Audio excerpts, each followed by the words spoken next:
sebuah desa kecil yang terpencil, legenda tentang seorang wanita cantik yang dulu tinggal di sana masih hidup.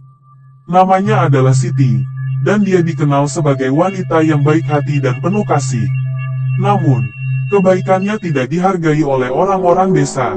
Mereka iri akan kecantikan dan kebaikan Siti, dan akhirnya mereka menuduhnya melakukan sihir. Tanpa bukti yang jelas, Siti dan keluarganya diusir dari desa tanpa ampun. Mereka dipaksa tinggal di hutan yang gelap dan sunyi, terpisah dari dunia luar yang mereka kenal. Meskipun kehidupan mereka di hutan penuh dengan kesulitan, Siti tetap menjaga kebaikan hatinya dan merawat keluarganya dengan penuh kasih.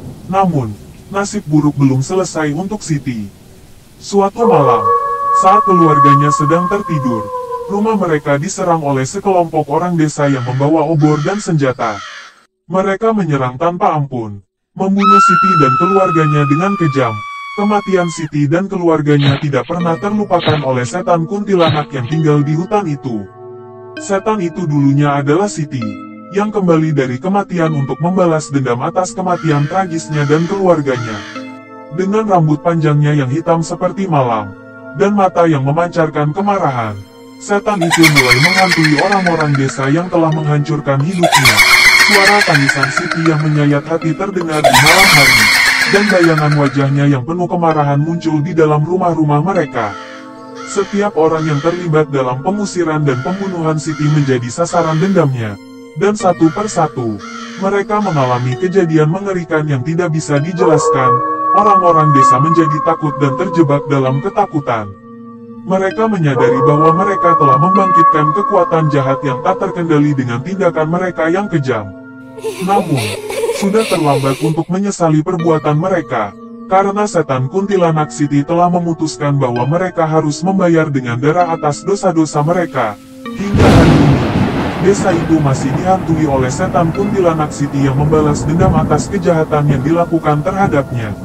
Legenda tentang wanita itu tetap hidup, mengingatkan orang-orang akan bahaya mengabaikan kebaikan dan membangkitkan kemarahan yang tidak bisa diprediksi dari kegelapan yang tersembunyi. Kuntilanak Siti terus menghantui desa itu, mencari orang-orang yang telah menyakitinya dan keluarganya. Suara cekikikan yang menyeramkan terdengar di malam hari, dan orang-orang yang melihatnya mengalami ketakutan yang tak terlupakan. Salah satu dari mereka yang menjadi target balas dendam Siti adalah Rudi, pemimpin desa yang memimpin pengusiran Siti dan keluarganya. Rudi merasa bersalah atas perbuatannya, tetapi sudah terlambat untuk meminta ampun. Kuntilanak Siti mengejarnya dimanapun dia pergi, menghantui mimpi-mimpinya dengan bayangan kematian. Rudi mencoba mencari bantuan dari paranormal dan dukun, tetapi tak ada yang bisa mengusir setan itu. Siti telah bersumpah untuk tidak pernah beristirahat sebelum melampiaskan kemarahannya kepada semua orang yang telah menyakiti dirinya. Desa itu menjadi terlalu berbahaya untuk dihuni, dan penduduknya mulai meninggalkan tempat itu satu persatu. Yang tetap tinggal hanya orang-orang yang terlalu tua atau terlalu miskin untuk pergi. Mereka hidup dalam ketakutan, tidak pernah tahu kapan setan itu akan muncul lagi. Sampai suatu malam, ketika desa itu benar-benar sepi, Siti muncul di tengah-tengah desa. Dia terlihat tenang, bahkan sedikit tersenyum. Rasa sakit dan kemarahan yang membara telah mereda, dan dia akhirnya bisa beristirahat dengan tenang. Dengan demikian, setan kuntilanak Siti menghilang dari desa itu, meninggalkan cerita horor yang mengerikan sebagai peringatan bagi mereka yang berani mengganggu ketenangan orang lain. Legenda tentang Siti tetap hidup, mengingatkan manusia akan konsekuensi dari kejahatan dan pentingnya memaafkan untuk menemukan kedamaian sejati.